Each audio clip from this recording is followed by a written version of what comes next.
Protest हुआ है वो बिहार सरकार के खिलाफ और भारत सरकार के खिलाफ, जो लगातार भारत सरकार और बिहार सरकार संविधान में संशोधन करके एक अपराधी को बचाने की जो कोशिश हो रही है, इन लोग का जो षड्यंत्र चल रहा है, उसके खिलाफ हम लोगों ने पुतला दहन किया है। और बिहार सरकार को और भारत सरकार को यह अल्टीमेटम देते हैं कि आप इस तरीके की जो छेड़छाड़ है, जो अपराधियों को बचाने का जो षड्यंत्र है, और जिस तरीके से आप लोग मिलकर इस देश के अंदर भीमराव अंबेडकर के द्वारा बनाए गए संविधान को जिस तरह से तार तार कर रहे हैं, उसके खिलाफ यहाँ की अवाम जाग चुकी है। और आपके खिलाफ हर जिले में, हर प्रखंड में, हर गांव में, हर कस्बे के लोग आपके खिलाफ प्रदर्शन करेंगे। और आने वाले वक्त में भारत सरकार को, चाहे बिहार सरकार को, वोट के जरिए, इनकी ताकत वोट के जरिए है और वोट के जरिए ये जवाब देकर आपको सत्ता से उखाड़ फेंकेंगे।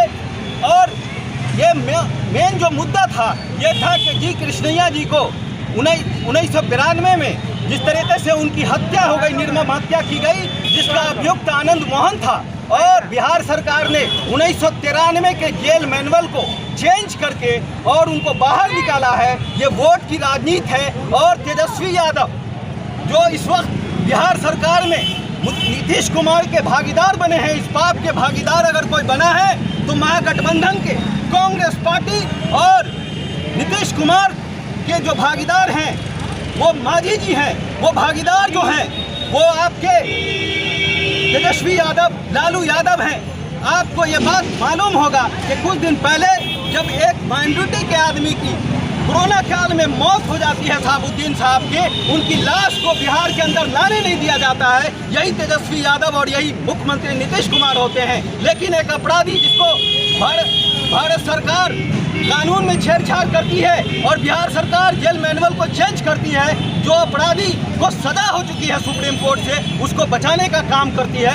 ये बिहार के लिए तमाम मीडिया के लोगों से आपसे आग्रह करते हैं कि इनको न्यूज़ को ज़्यादा से ज़्यादा चलाएं और आप लोग भी आम आदमी की, भीमराव अंबेडकर के कानून की रक्षा में हमारे साथ भागीदार बने और हम लोग इस लड़ाई को आगे ज़्यादा से ज़्यादा लेकर चलें। और ये बात बिहार सरकार और भारत सरकार को सुनिश्चित कर दें कि हम लोग सोए नहीं, हम लोग जागे हुए हैं, हम अम्बेडकरवादी हैं। इस देश के संविधान को बचाने के लिए अपने जानों की आहुति देनी पड़ेगी, तो हम लोग पीछे नहीं हटेंगे। अम्बेडकर के संविधान को बचाने के लिए हम लोग जन जन तक जाएंगे, लोगों को बताएंगे कि बिहार सरकार और भारत सरकार किस तरीके से कानून के अंदर खिलवाड़ कर रही है। और एक अपराधी को बचाने के लिए, एक जुर्म करने वाले को बचाने के लिए, ये सरकार सत्ता में बैठे रहने के लिए पापियों को बचाने का काम कर रही है। उसके खिलाफ आप लोग मुत्तहिद होकर अपनी आवाज़ को बुलंद करें। और आने वाले चुनाव में जब हम लोग वोट की ताकत से इसका जवाब ज़रूर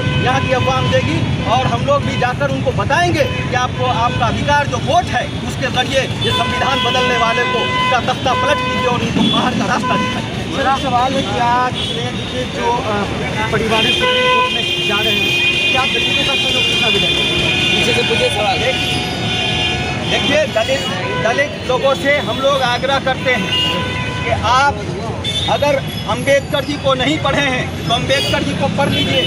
आज अंबेडकर जी ने जो इस देश को संविधान दिया, आज भारतीय जनता पार्टी उस संविधान को पेज बाई पेज पार्लियामेंट के अंदर बैठकर उसको ख़त्म कर देना चाहती है। आरएसएस के लोग इस संविधान को ख़त्म कर देना चाहते हैं। दलित को जागना पड़ेगा, क्योंकि अगर इस देश का दलित और माइनॉरिटी अल्पसंख्यक नहीं जागा तो इस संविधान को बदल दिया जाएगा और इस देश को बदल दिया जाएगा और आपको यहाँ रहने का कोई अधिकार प्राप्त नहीं होगा। जिस तरीके से भारत सरकार ने CA और NRC लाकर ये एहसास पहले भी दिला चुकी है, आज बिहार सरकार और भारत सरकार बलात्कारियों को गुजरात के अंदर आपने देखा होगा कि बिल्किस बानो के बलात्कारियों को गुजरात सरकार ने, भारत सरकार ने किस तरह बचाया और उसकी मंडली की गई। आप इस बात से उसी तरीके से बिहार सरकार उनके नक्शो कदम पर चलकर तेजस्वी यादव और नीतीश कुमार उसी तरीके से एक अपराधी को, एक मर्डरर को बचाने की कोशिश कर रही है। तो दलित को सहयोग देना होगा। हम लोग दलित से सहयोग मांगने जाएंगे, अल्पसंख्यक से सहयोग मांगने जाएंगे कि अगर तुम न समझोगे तो मिट जाओगे। भारत के दलित और मुसलमानों, तुम्हारी दास्तां तक नहीं रहेगी दास्तानों। सर, मीडिया में खबर चल रही है कि आनंद मोहन सिंह के सरकार से मिलने के लिए जाएंगे उनके घर पर, ये क्या संदेश है? देखिए, ये सब खाना पूर्ति है। अगर कोई आदमी अगर ईमानदारी से काम करेगा तो इस देश के अंदर, इसी प्रदेश के अंदर